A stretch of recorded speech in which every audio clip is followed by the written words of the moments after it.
Do you have kind of like some essential steps how they could kind of like think about building a digital twin as a foundation for AI? Yeah. The best, we've been talking about this forever, the IT OT convergence, right? Yeah. And the best companies solve that problem first and foremost. So they don't just have kind of an IT go and build a complete, digital twin, like only think about data fields, and they don't understand what the model of the factory should be. And then they don't also have OT, only pick the one or two next use cases that they're after, and then not invest in something that's going to be the scalable architecture. They come together. So first best practice starts with people. We work with a lot of top manufacturers in the world, like Flex and Jabil and Harman Samsung and BAE. And there are individuals that either themselves sit at the intersection of IT OT, and they're empowered to lead these divisions, these digitization divisions, or they really bring IT OT together. So it starts with people, right people in the seat who can understand the IT OT conversions and think about the model that needs to be built. And then the key part, and this is hard, so tons of empathy for everyone that works on this every day, is you both need a model that scales, but you also need ROI from the beginning.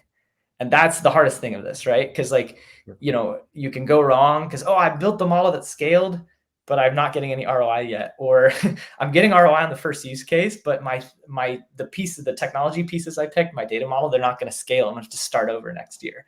And so the magic comes when you sit right in the middle. And that's, again, back why it's like picking the right people, putting them in the seat, enabling them, having a long-term vision. So building a roadmap that is a multi-use case roadmap. Let's say 2 to 3 year roadmap, 5+ use cases. So you're not just, too myopic on just one use case, but you are use case driven at the same time. Like there are explicit use cases that must bring business ROI to this. For example, things like using AI to better root cause downtimes, right?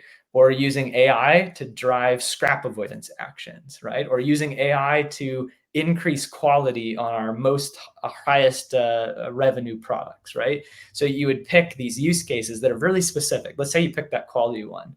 Now, what does your digital twin need to ensure you can optimize quality? Well, it's definitely going to need the test information across these lines. And then as you start figuring out what's causing your defects and leading to repairs or scrap, you're going to need the information, maybe from specific machines that really correlates to that. Do you need every single piece of data in the entire factory, every camera feed from day one? Probably no, but you do need a decent set. And so that could be your first use case in 3 to 5 on your roadmap.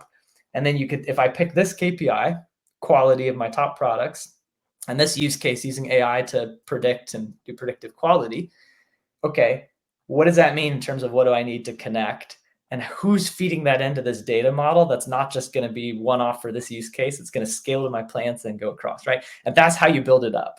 And so when you're done with this thing, you've got good people leading, you've got a 2 to 3 year roadmap, you've got 3 to 5 use cases, not just one, but a small enough number that you can hold them accountable. We need to hit ROI in these use cases. That's how I see the best companies succeeding at this today.